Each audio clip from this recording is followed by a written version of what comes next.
Hi, welcome to the air. Today it's going to be an interesting subject. I will talk about our God or God, the definition of God. But before I do that, I want to clear up something on my last recording about Ashibikashi, the forgotten Messiah. I said that she came from the Obisha clan. That's actually not correct. She came from the Obisha tribe. So in Canada, we call it tribe, not clan. I should have known that myself, but somehow I made a text error at that time, and I want to correct that. Okay, so on my last episode about the last Messiah, Ashibikashi, she came from the Obisha tribe of the Lake Ontario area. Okay, now we're going to continue on the definition of God. That is a very difficult one to explain. The biggest problem is that what we have today is the definition of God seems to be the biggest problem of everything, especially mainly of the religion. And this is what the controversialness comes from. Everyone thinks that somehow, in every religion, somehow thinks that they have their own God, or their God is special, or it is the only God, or the words like that. But in fact is that if everyone takes a close look in each text, it makes it actually very clear there is only one God. So all of the texts are actually speaking of the same one God, not a different one. And that's the part that I'm going to try to explain, see if that's possible for anyone to understand, that there is actually no two God, and no one has their own God, and there is only one God for every one of us, no matter which religion it is. So whichever religion you favor, keep kindly this in mind. It is the same God as the other religion is also practicing. So it's not a different God, it's the same God, just another way to get to God. Each religion is such that there are many ways, or many avenues, and many roads to our God. And so whichever one is preferable to you is the one that I would pick, of course. And I'd say that every one of them is good, as long as you have a great intention of it, especially to learn about it. But some of them are different, of course, so you have to pick which one you like. But now, back to the definition. That's the more important part than which religion. The definition of that has gone to the point that now I'm not sure if anybody really has the correct definition anymore, because it's like everyone can make up their own mind what the meaning is. And a lot of it, you can see it, especially when people say, my God, the word my God. That is a very specific meaning. That means one's very own God. Well, sadly to say, there actually is no such thing as that. Each individual one of us have our own God. So the word my God is actually not fitting. Whoever says that is actually incorrect. And to be very frankly honest, the definition of my God is actually, which nobody wants to hear, but I'm going to say it anyway. The definition of my God is actually Satan. And I'll explain why that is the definition. Not because I said so, because that's actually what it ends up to be, the definition. For the reason is that, because in order to have one's very own God, that it can only be Satan. Satan is such. Uh, if you want to have your own God, very own personal God, then you're referring to Satan. That's the definition of it. So I would stay away from using the word my God, because it sort of is not defining our God. It's defining some other thing than our God. So if you want to be able to, if you know who our God is, and if you want to say it right, then it's called our God, or simply just God. That'll be fine too. But if you want to be specific or correct, then it's our God. It's never my God. Now, I know I said the definition of my God is Satan, Well, that could be argumentative, maybe, but when we really look at it close, the only way a person can have their own God is that which is called Satan. There, you can make up whatever you like. You can have any definition you like, because that is so. But our God, there is not any definition. That doesn't work like that. It's like it's a common definition, so that we all have the same understanding. What is this, or who is this God? So, to get this one definition right, we have to go back in time to understand when they originally started with the word God. What did they mean by that? What does it mean? So, because the word God has no specific definition today, or a common definition, I should say, that we all can agree to. Therefore, it's gone its own path. The definition it has come to its own definition, and one of the things that, though, even though its own definition, we all see one of the things the same, and that is someone that is, of course, much higher or powerful or all powerful. That definition we all have pretty well similar, which is correct at that part. But the part that we don't have right is what is really our God, or who is our God, and that is that part of the definition we don't all have the same. But anyway, to start off, I want to do is to start off with our starting with this. It is commonly referred to that God is also known as our Father, for example, or what else?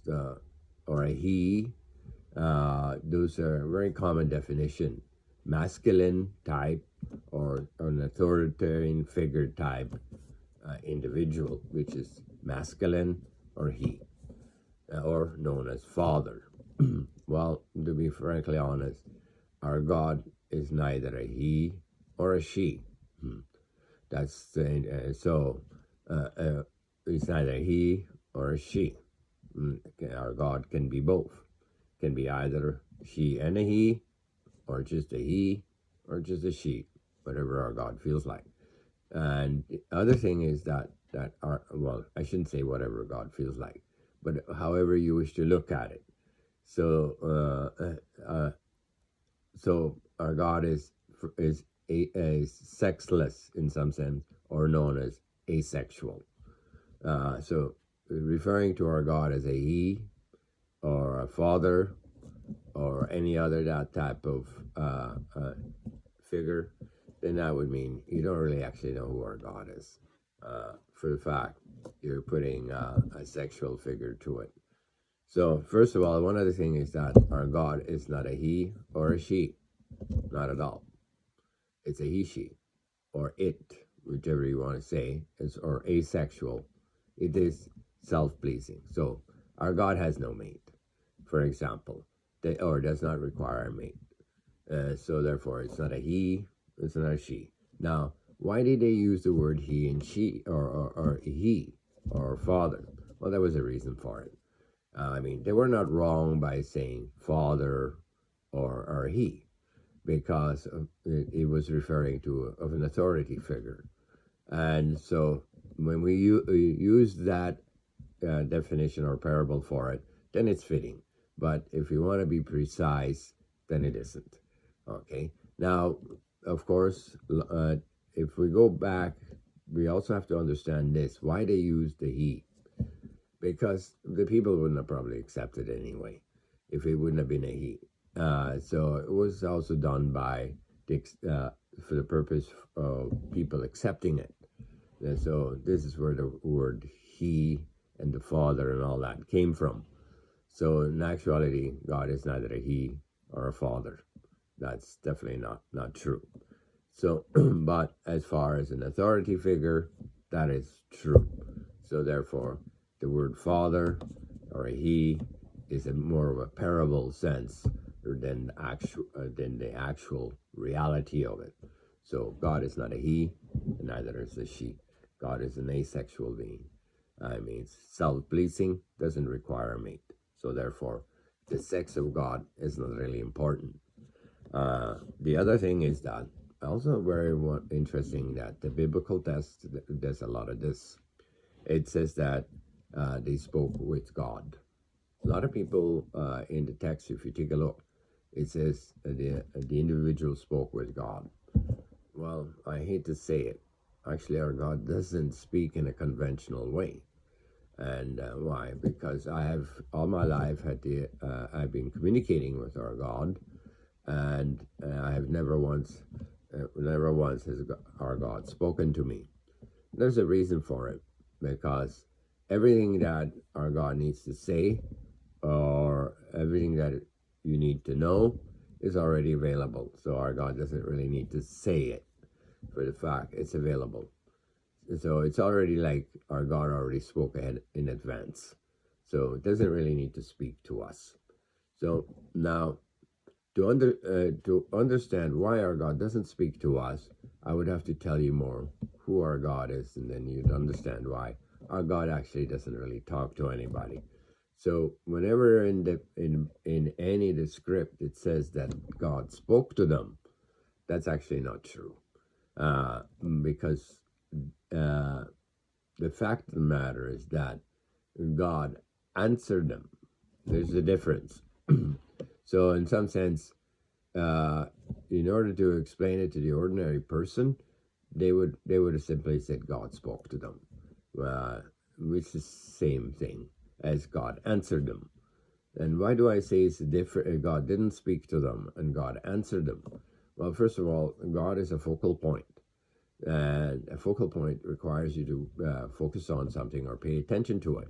And then when you do that, then the answer, then it will deliver you to whatever your inquiry was. And that's how God speaks to us. So he doesn't actually have something that he wants to say to us, or just simply chats with us. No, that's not how our God speaks with us. So in simplicity, how our God speaks with us is that you have to ask yourself a question, or God a question, or God, whatever it may be. Once you do that, you focus on that, and then our God will answer that question. That's how you can speak with our God. So it's more or less a one-way communication. But there's another way our God can also speak with us, and that is that when we have an inquiry, for example, then what happens is that, let's say, when you're no longer paying attention to it or something like that, and then after that, messages will come to you in some form or another. But this still goes on the original focus that you had. So it will give you answers as you go sometimes, and then it may not appear like you're doing anything or anything like that, but in actuality, the initial time when you did inquire, this still works for quite some time down the road. So the answers may come a little bit later, not always at the same time, because it is a focal point. It takes time for it to deliver you this information. So in short sense, if you want to speak with our God, then you focus what you like to know, whatever your inquiry is, but you have to focus on that. Why? Because that's how you have to speak with our God, and then he will deliver you the answer. So, for example, when Moses and all of those guys, for example, or even Muhammad, no matter who they were, they spoke with our God. That it wasn't actually a conversation that it was going back and forth. What it was more of it is an inquiry, and then the answer came to them as they inquired to it. And that's what they meant by spoke to our God. So it's not like they had a direct communication, like, for example, what I'm doing or what we do normally between two people. That's not the same way. So it's entirely different. And the other thing is that one of the things that the biblical things say also is that they have seen someone descend or go into heaven. Descend into heaven. Now, my question is this. how does it look like to see someone go to heaven? Or has anybody ever, can anybody explain how you see someone go into heaven? Well, as you see, there is a bit of a language error there that, I mean, all my life, I know I have never heard anyone, or I'm not even aware how anyone can see someone go into heaven. But yet, the biblical writes, they have seen someone go into heaven. So, in some sense, what does that mean? That they floated into the sky and out, and then that is what they call heaven. So, this is very vague. Now that we know that the earth is round, so the guy at the bottom, so when you see somebody go to the sky, does he go to heaven? Or the one on the top sees another one go to the sky? What does that mean? So when you go into outside of the earth, you're in the universe, or you go into heaven? Is that what it means when you see someone go into heaven? So these things are very vague. These are just things that it was compelling maybe for them to say, but in actuality, there's no evidence to support that they have actually seen someone go to heaven, because no one is able to explain how does one see another person go to heaven. So these are very problematic words that I find. Although that there are even more, for example, excuse me. Now, what I mainly wanted to speak more about, not someone going to heaven or about the Bible so much, but more about our God. Now, in the past, all the disciples or messiahs and everyone else that came along and wrote, I always asked everyone to believe or have faith. And I figured that now, this has been thousands of years have passed, and it's time for someone to provide evidence. And because we've believed long enough and had faith for a huge amount of time, so it's time, after many thousands of years or millenniums, that somebody comes along and gives evidence, so that people don't just need to believe in the dark or some type of other imaginary thing that they cannot imagine. So I'm here to give you as much evidence as I can, and if I cannot give enough evidence today, then I'll give you some more evidence later. But anyway, I want to go back again to our God. One of the more important things is not only the definition of it, but the question is, does our God exist or not? Well, the important part is, again, the definition in order to understand whether our God exists or not. Well, once a person has the correct definition of it, then you will find out, actually, there is a God. And that's what I'm here to say. This is not superstitious or insanity or anything like that. This is the reality of that there is actually a God, but we have to understand what that is in order to say that there is a God, and to offer the definition and also the evidence to it. In order, for example, if a person wants evidence of something that doesn't exist, well, I cannot provide that. That's for certain, okay? But I can provide evidence of something that does exist. Now, when the definition of God is so that it is not possible to offer evidence, then it doesn't exist, first of all. So now, to prove or to provide evidence that there is a God, that requires evidence. So now I'm going to try to see if I can provide that for you, the evidence that there is a God. And therefore, we have to tell you the definition of it, what it actually means, the word God. Now, in order to to be able to explain what that means, we have to go back in time. And why? Because they are the ones who came up with the word. And we have to know, what did they mean by that when they said God? Okay, now that's very complex. Because now, when I look at all of them, I mean literally all of them, whether it's Jesus, Muhammad, Buddha, Lao Tzu, and many others, every one of them that come along, and they all actually spoke of the more or less the same thing. Not this more or less, exactly the same thing. Sorry, not more or less, exactly the same thing. The same God they spoke about, but they spoke it. They all spoke it so differently, and none of them really, put attention to the other guy so much.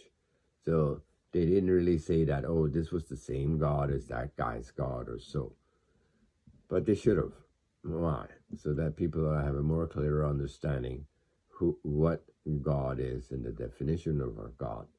And because nobody has done that, that has become so mystical, the word God, that now we are not certain anymore what it actually means, other than somebody of great power or somebody all powerful, and all knowledgeable, and all that. Okay, well, that's not enough. That's a little bit vague. This is why when we have a definition like that, that everybody can make up their own mind what it could possibly be, then we come up with ideas such that it cannot be proved. Because why? Because these are not the real meaning for it. So I believe that a lot of the meaning or definition or the vision that people have of our God is not the correct definition for it. For example, if anybody thinks that God is a man or a masculine or a father or that type of figure, then obviously that's is not going to be the correct. So now, because this is now the 21st century, this is no longer the first century, so we have evolved. Means we have to come to higher understanding. What did these people actually mean when they came up with the word God? So anyway, I go back in time. I myself would like to say this, that the word God is actually scientific from all the studies that I've been able to gather, that all of these guys that were before that came up, worked on God, or should I say, who preached about our God and that, they were actually somewhat of scientists of another kind, but yet turned it into some type of a religion. So science that became a religion, and science more of science of text than rather than that of numbers and mathematics. So it was different. Now, why do I say it was science? Because when I take a close look at everyone that did that, I find out there's a lot of science in there, quite scientific actually, but it's so vaguely that it's maybe difficult today to understand. Now, back in time, again, back when they came up with the word God, what did they mean by that? Well, that's let me see if I can explain that one. The when for example, if even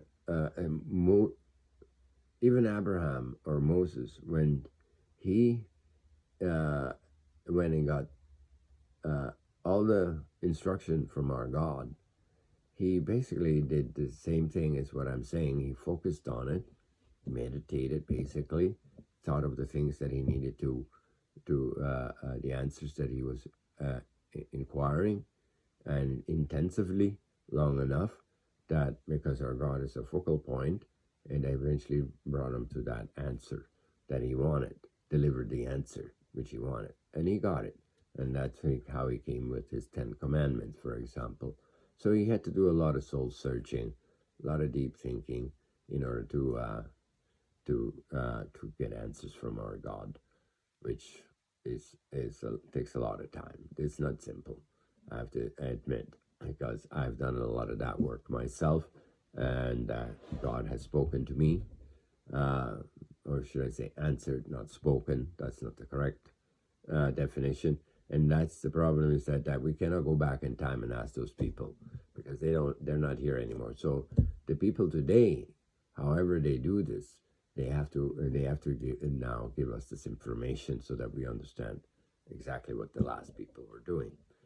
Now, now, of course, I did not give you the precise definition of anything. Now, one more thing I wanted to say is, furthermore, the biblical in the Bible, it also says that we humans were made in the image of our God. That's correct. Now, as much as I just said, God is not a he or a she, but yet we are made in the same image as of our God. Yeah, in the image, what they meant is by that the construction or the functioning mechanism is the same thing as our God. Means we are built in the same form as our God. But furthermore, I have to also say that the building of a human, his image, is exactly like our God, but in actuality, everything in existence is in the same images of our God built, and in the same way. So it's not just humans; it's also the animals, it's also the plants, and everything else that we can think of. Has the image of our God. It's built in the same constructive form. So there's no difference. So that part is correct in the biblical sense when they said that. And this is why now we can come to understand what is one of the things that we can use, not entirely, but one of the things that we can use to come to understand what and who our God is.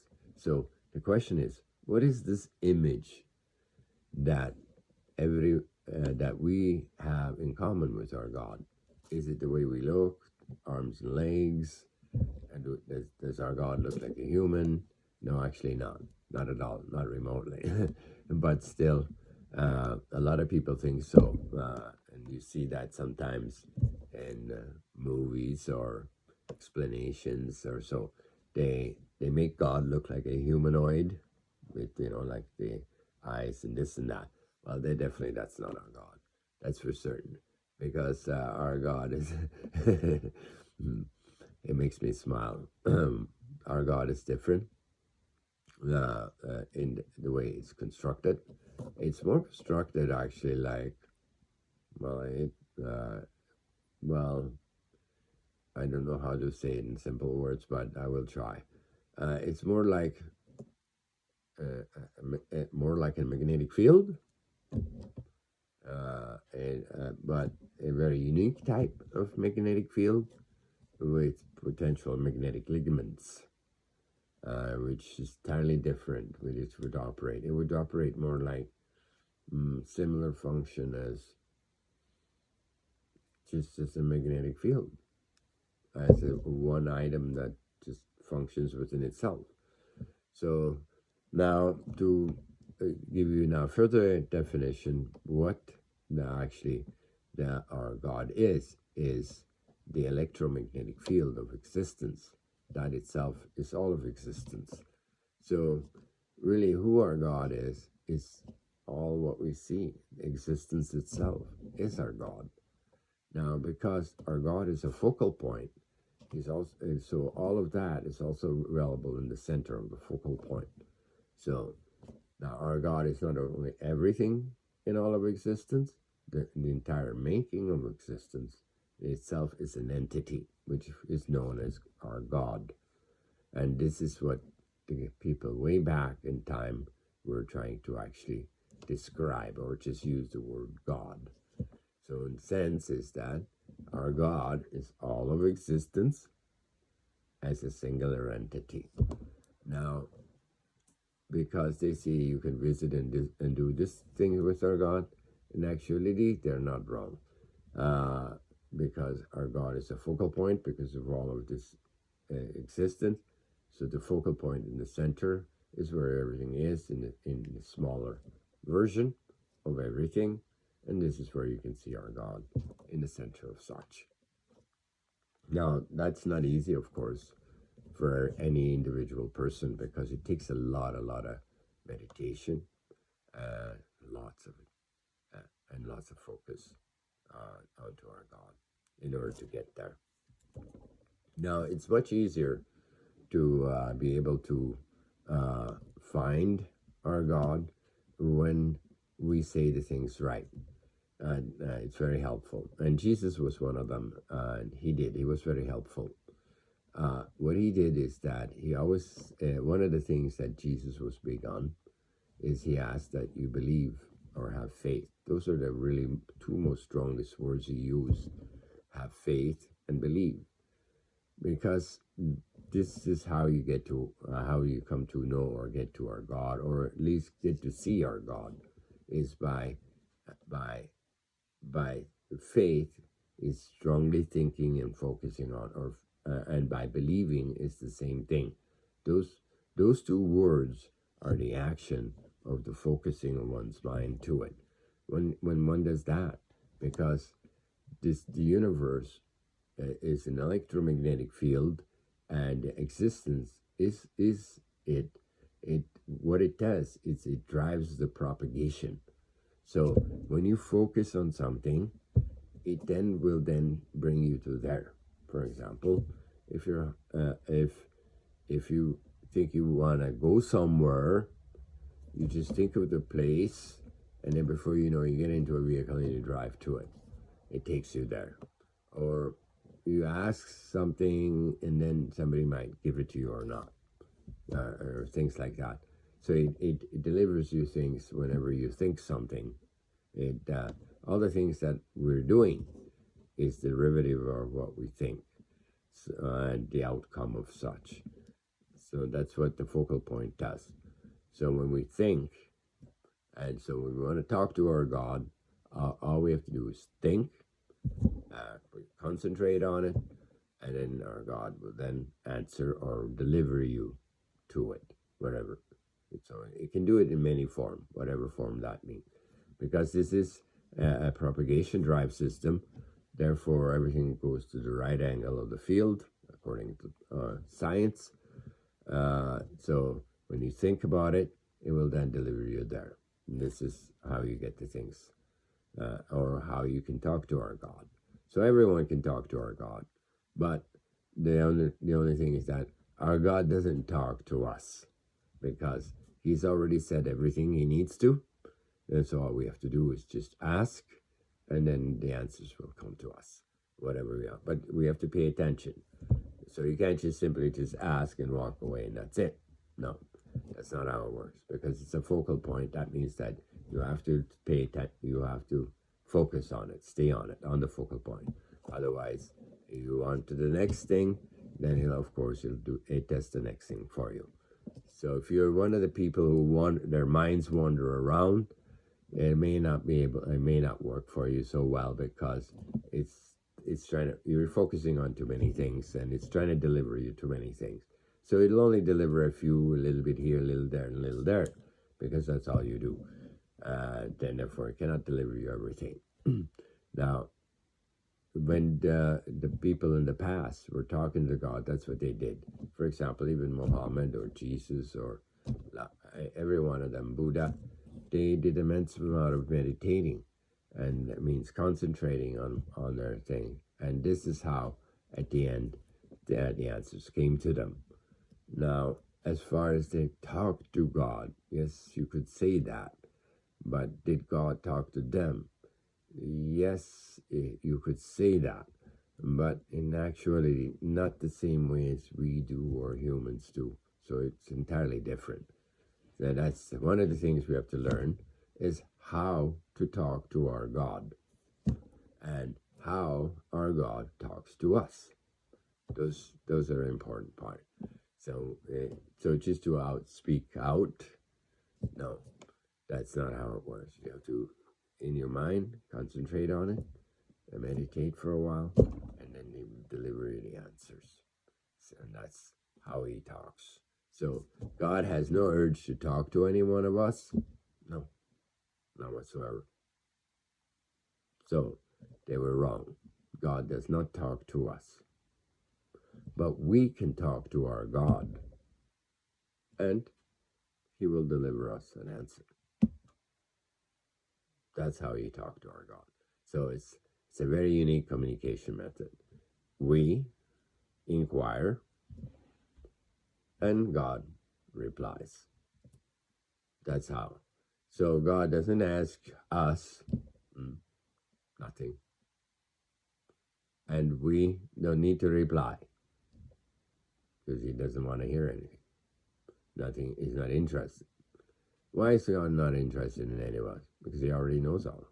So everything's already been said. All we have to do is just inquire, and then He will deliver. Simple as that.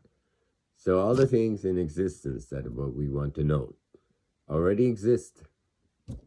All we have to do is inquire, and our God will then deliver it. And that's how the communication between us works. So it's not like our God wants to speak to you or to me or to anyone. No, He has no interest. So the interest comes from us.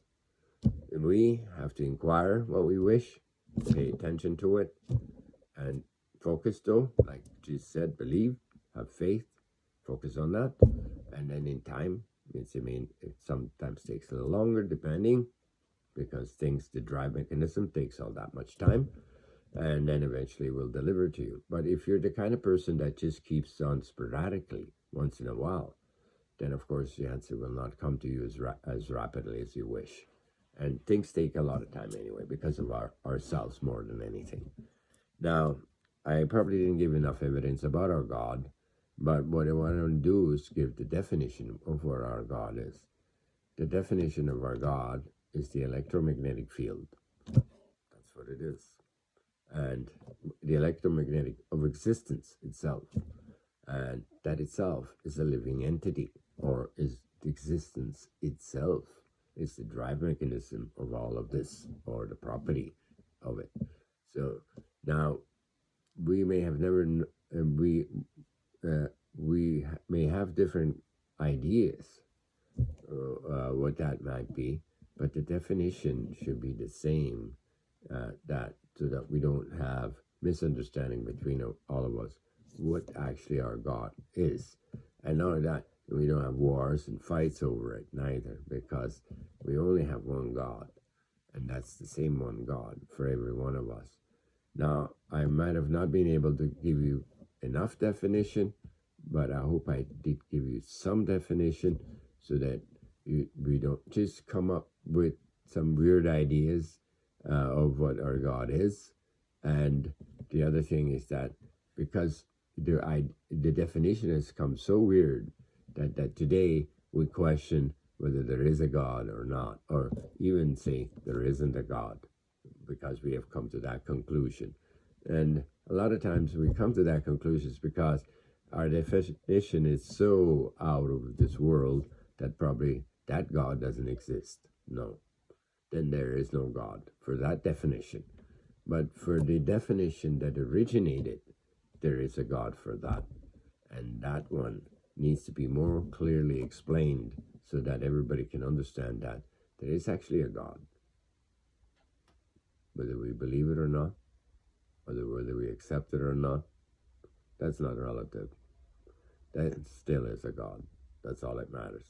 And is it worth fighting over, or a war, or that? Absolutely not. So for those who don't believe, that's great. Or like I say, I prefer that people stop believing and start to seeing who our God is.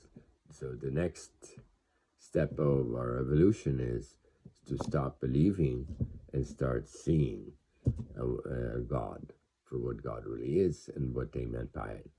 Now, God is not always what they explained, of course. It's not all bad. No.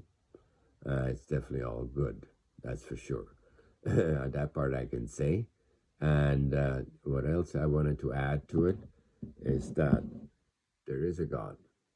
If anybody doubts it, well, that's too bad. That means they have never come to understand what the definition of our God is. Well, thank you very much, everyone. And hopefully I'll have something else next time to talk about. and I'll have more. I'll try to have better evidence than just a bunch of words. Something you can actually see, feel, or touch. And on my next show, I'll prepare something more substantive or substantial, or something that's more tangible to you. Thank you very much. Have a wonderful day, and I'll see you next time. Bye now.